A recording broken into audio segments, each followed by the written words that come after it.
ہرے بھرے اور سرسبز چمنزاروں اور چراگاہوں میں مختلف قسم کے حیوانات بہت ہی مفاہمت اور پیار و محبت سے زندگی گزار رہے تھے۔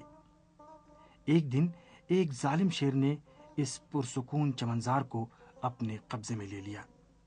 اب کیا تھا؟ حیوانوں کی زندگی جہنم بن گئی۔ ان کی زندگیاں خوف و ہراس میں گزر رہی تھیں۔ شیر ہر روز ان میں سے ایک جانور کو کھا جاتا۔ ایک رات سارے حیوان ایک جگہ جمع ہوئے تاکہ کوئی راہ حل تلاش کر سکیں اور ان کی زندگی میں چین و سکون دوبارہ لوٹ سکے۔ سبھی جانور کافی دیر تک کسی راہ حل تک پہنچنے کے لیے آپس میں صلاح و مشورہ کرتے رہے اور آخر میں ایک بوڑھے خرگوش نے اپنی بات شروع کی۔ اس نے کہا، ہم لوگ چین و سکون کی زندگی گزار سکیں، اس کے لیے ایسا کام کریں کہ شیر ہم لوگوں سے راضی رہے۔ آؤ ہم لوگ اس سے ایک معاملہ کرتے ہیں، اور وہ یہ ہے کہ وہ ہم لوگوں کا پیچھا کرنا چھوڑ دے، اور اس کے بدلے میں ہم لوگوں میں سے کوئی ایک ہر روز خود سے اس کے پاس چلا جائے تاکہ وہ اپنا پیٹ بھر سکے۔ اس طرح ہم خود جنگل کے بادشاہ کے شکار کا انتخاب کریں گے۔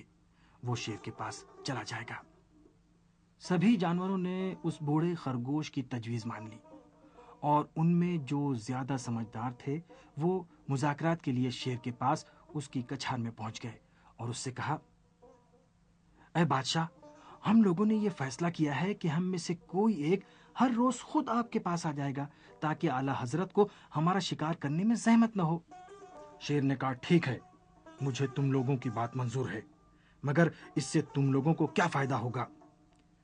جانوروں نے جواب دیا، آپ جیسے عظیم سلطان کی خوشنودی ہی ہمارے لیے سب سے بڑا انعام ہوگا۔ اس کے علاوہ آپ دوسرے جانوروں کو چھوٹ دے دیں گے کہ وہ آزادانہ اپنے کام کاج میں مشغول رہیں۔ شیر کو ان جانوروں کی باتوں پر مکمل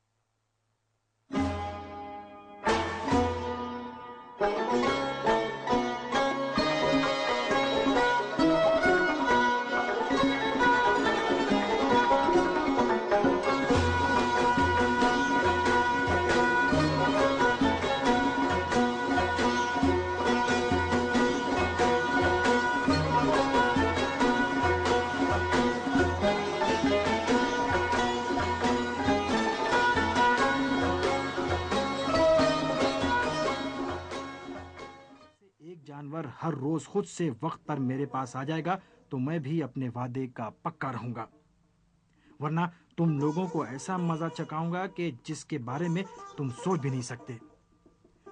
اس کے بعد سے ہر روز سبھی جانور ایک جگہ جمع ہوتے اور یہ طے کرتے کہ آج شیر کا شکار کون بنے گا۔ مرحلہ بہت ہی دردناک تھا، لیکن جانور بیچارے مرتے کیا نہ کرتے۔ انہوں نے یہ بات تو خود ہی کسی دباؤ میں آئے بغیر قبول کی تھی۔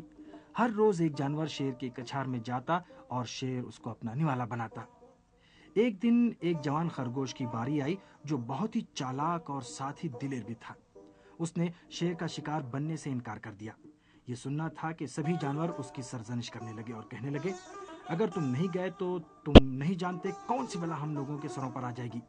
اگر شیر کو اپنے شکار کے لیے انتظار کرنا پڑا تو وہ برہم ہو جائے گا اور اپنے سارے عہد و پیمان توڑ کر ہم پر ٹوٹ پڑے گا۔ لیکن خرگوش اپنے کو قربان کرنے پر تیار نہیں تھا۔ وہ ایسی باتیں کر رہا تھا کہ گویا شیر کو نیست و نابود کر دے گا۔ جوان خرگوش کی باتیں سن کر سارے جانور قہقہا مار کر ہنسنے لگے اور کہنے لگے، کیا بک رہے ہو؟ بڑے بڑے جانور اور ہاتھی تک تو اس شیر سے ڈرتے ہیں اور اپنا رستہ بدل دیتے ہیں، اور تم اس کا مقابلہ کرنے کی بات کرتے ہو؟ لیکن خرگوش نے اصرار کرتے ہوئے کہا کہ مجھے تھوڑا سا وقت دے دو، پھر تم لوگ دیکھنا کہ کس طرح اس ظلم سے تم سب کو آزاد کراتا ہوں۔ جانوروں نے پوچھا، وہ کس طرح سے؟ لیکن جوان خرگوش نے اپنا منصوبہ کسی کو نہیں بتایا۔ دوسری طرف شیر غصے اور بھوک سے دیوانہ ہوا جا رہا تھا۔ ایسا پہلی بار تھا جب اس کا شکار وقت پر نہیں پہنچا تھا۔ وہ اب سمجھ گیا تھا کہ جانوروں نے اپنا وعدہ توڑ دیا ہے۔ شیر نے فیصلہ کر لیا کہ اب جانوروں کو سبق سکھائے گا، لیکن خرگوش کسی جلد بازی کا مظاہرہ کیے بغیر بہت ہی اطمینان کے ساتھ شیر کے کچھار کے قریب پہنچا۔